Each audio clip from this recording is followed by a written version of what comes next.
we're really here to talk about is the how. Okay, so how exactly do we create this world-shattering, if you will, innovation? Now, I want to tell you a quick story. We'll go back a little more than a year. In fact, the date, I'm curious to know if any of you know what happened on this momentous date. It was February 3rd, 2008. Anyone remember what happened February 3rd, 2008? Super Bowl. I heard it over here. It was the date of the Super Bowl. And the reason that this date was so momentous is that what my colleagues John King and Haley Fisher-Wright and I noticed as we began to debrief various Super Bowl parties is that it seemed to us that across the United States, if you will, tribal councils had convened. And they had discussed things of great national importance, like do we like the Budweiser commercial? And do we like the nachos and who's going to win? But they also talked about which candidate they were going to support. And if you go back in time to February 3rd, it looked like Hillary Clinton was going to get the Democratic nomination, and there were even some polls that were saying she was going to go all the way. But when we talked to people, it appeared that a funnel effect had happened in these tribes all across the United States. Now, what's a tribe? Tribe is a group of about 20, so kind of more than a team, 20 to about 150 people. And it's within these tribes that all of our work gets done. But not just work, it's within these tribes that societies get built, that important things happen. And so as we surveyed the, if you will, representatives from various tribal councils that met, also known as Super Bowl parties, we sent the following email off to 40 newspaper editors the following day, February 4th. We posted it on our website. This was before Super Tuesday. We said the tribes that we're in are saying it's going to be Obama.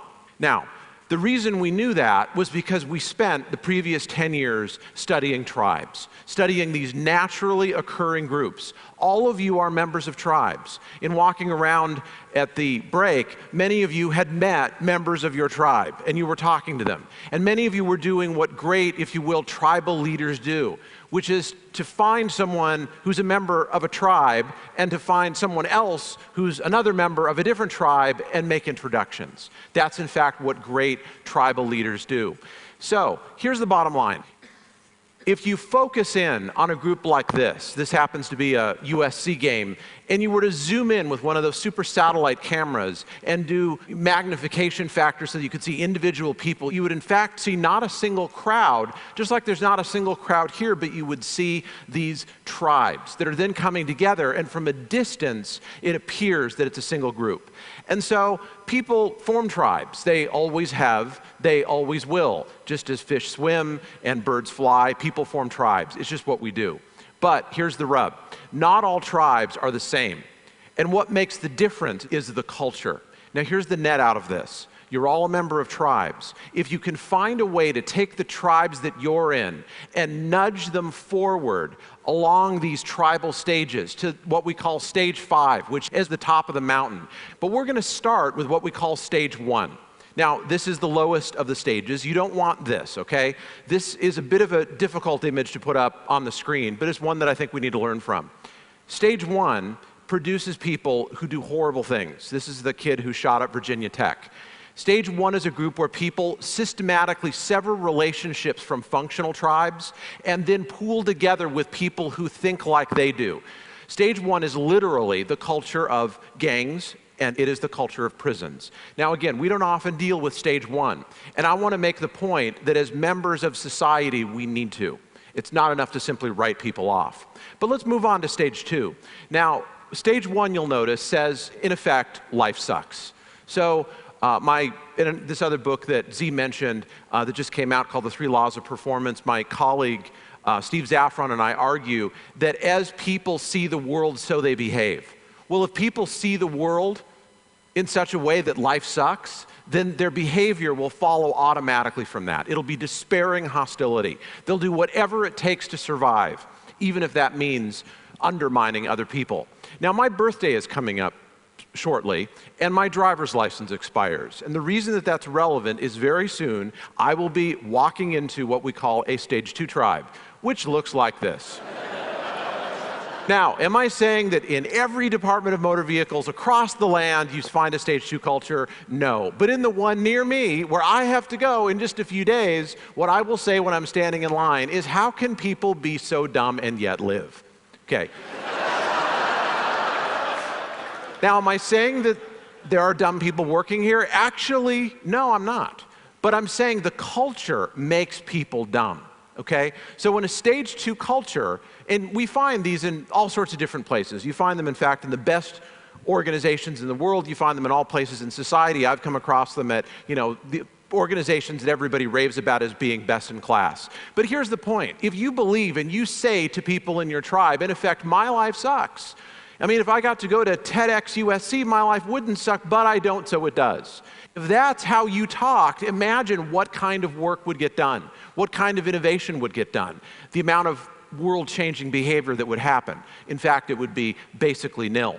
Now, when we go on to stage 3, this is the one that hits closest to home for many of us, because it's in stage 3 that many of us move and we park and we stay. Stage 3 says, I'm great, and you're not. I'm great, and you're not. Now imagine having a whole room of people saying, in effect, I'm great and you're not, or I'm going to find some way to compete with you and come out on top as a result of that. A whole group of people communicating that way, talking that way. I know this sounds like a joke, 3 doctors walk in a bar, but in this case, 3 doctors walk in an elevator, happen to be in the elevator collecting data for this book, and one doctor said to the others, did you see my article in the New England Journal of Medicine? And the other said, no, that's great, congratulations. Next one got kind of a wry smile on his face and said, well, you were, doing your research. Notice the condescending tone. Well, you were off doing your research. I was off doing more surgeries than anyone else in the Department of Surgery at this institution. And the third one got the same wry smile and said, well, you were off doing your research, and you were off, doing your monkey meatball surgery that eventually will train, monkeys to do, or cells or robots, or maybe even not even need to do it all. I was off running the future of the residency program, which is really the future of medicine. And they all kind of laughed, and they patted him on the back, and the elevator door opened, and they all walked out. That is a meeting of a stage 3 tribe.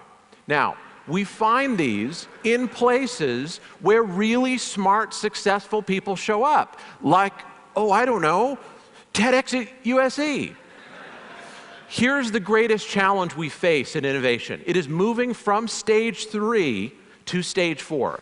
Let's take a look at a quick video snippet. This is from a company called Zappos, located outside Las Vegas. And my question on the other side is just going to be, what do you think they value? Zappos it was not headquarters. Christmas time. There was a Christmas tree. There's actually a Dance Revolution. This is their lobby. Terminal right in the lobby. Employees volunteer time in the advice booth. Notice it looks like something out of a Peanuts cartoon. Okay, we're going through the hallway here at Zappos. This is a call center. Notice how it's decorated. Notice people are applauding for us. They don't know who we are, and they don't care, and if they did, they probably wouldn't applaud. But you'll notice the level of excitement. Notice, again, how they decorate their office. Now, what's important to people at Zappos, these may not be the things that are important to you, but they value things like fun, and they value creativity. One of their stated values is be a little bit weird. And you'll notice they are a little bit weird, okay? So when individuals come together and find something that unites them that's greater than their individual competence, then something very important happens. The group gels, and it changes from a group of highly motivated but fairly individually centric people into something larger, into a tribe that becomes aware of its own existence. Stage 4 tribes can do remarkable things, but you'll notice we're not at the top of the mountain yet. There is, in fact, another stage. Now, some of you may not recognize the scene that's up here, and if you take a look at the headline of stage 5, which is Life is Great, this may seem a little incongruous. This is a scene or a snippet from the Truth and Reconciliation process in South Africa, for which Desmond Tutu won the Nobel Prize.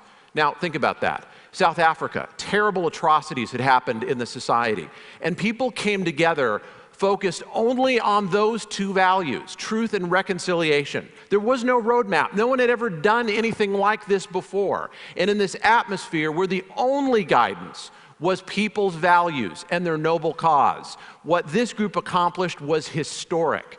And people at the time feared that South Africa would end up going the way that Rwanda has gone, descending into one skirmish after another and a civil war that seems to have no end. In fact, South Africa has not gone down that road, largely because people like Desmond Tutu set up a stage 5 process to involve the thousands and perhaps millions of tribes in the country to bring everyone together. So people hear this and they conclude the following, as did we in doing the study. Okay, got it.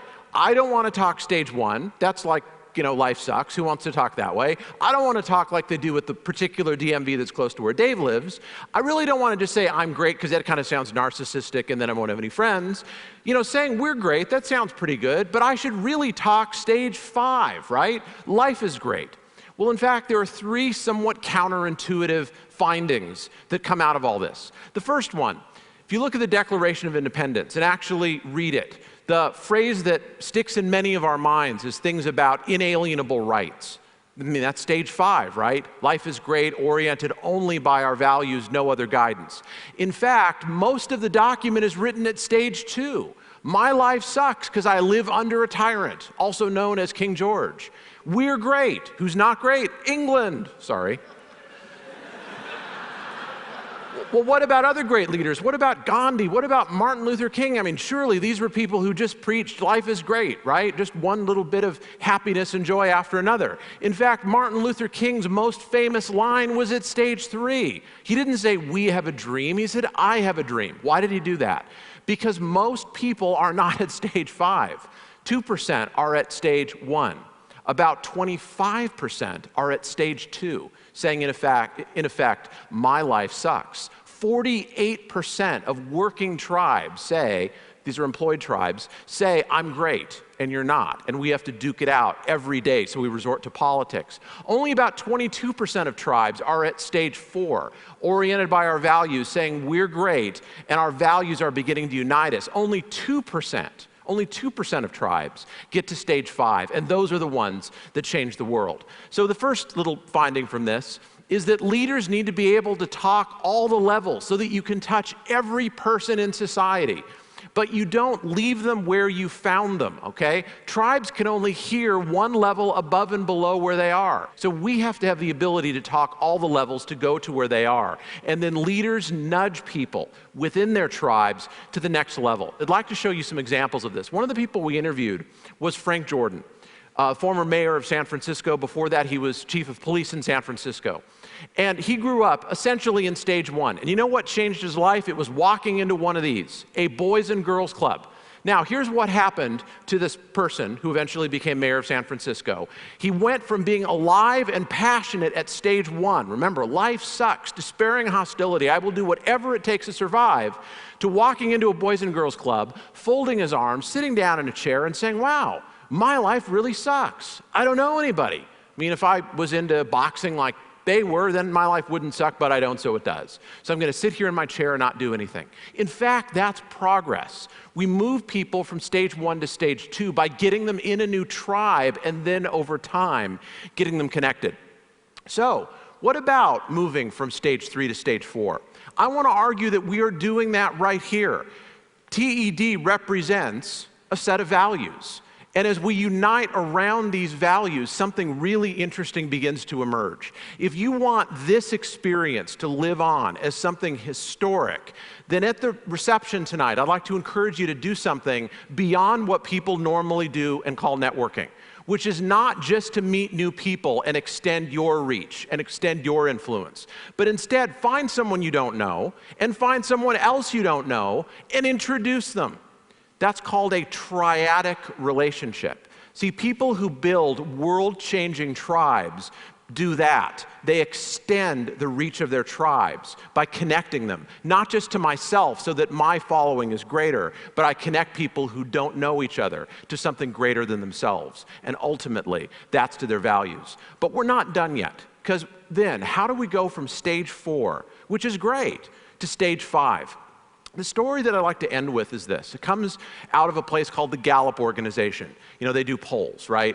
So at stage 4, we're great. Who's not great? Pretty much everybody else who does polls. Okay, if Gallup releases a poll on the same day that NBC releases a poll, people pay attention to the Gallup poll. Okay, we understand that.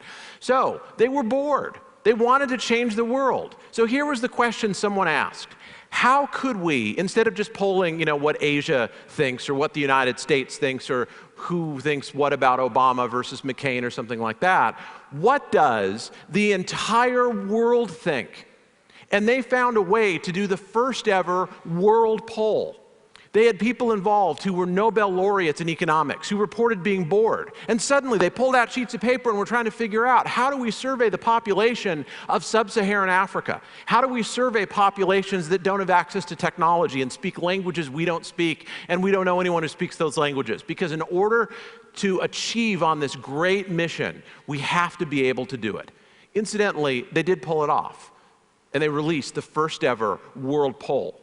So I'd like to leave you with these thoughts. First of all, we all form tribes, all of us. You're in tribes here. Hopefully you're extending the reach of the tribes that you have. But the question on the table is this: what kind of an impact are the tribes that you are in making?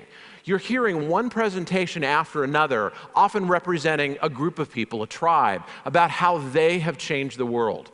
If you do what we've talked about, you listen for how people actually communicate in the tribes that you're in, and you don't leave them where they are, you nudge them forward. You remember to talk all 5 culture stages because we got people in all 5 around us. Then the question I'd like to leave you with is this: will your tribes change the world?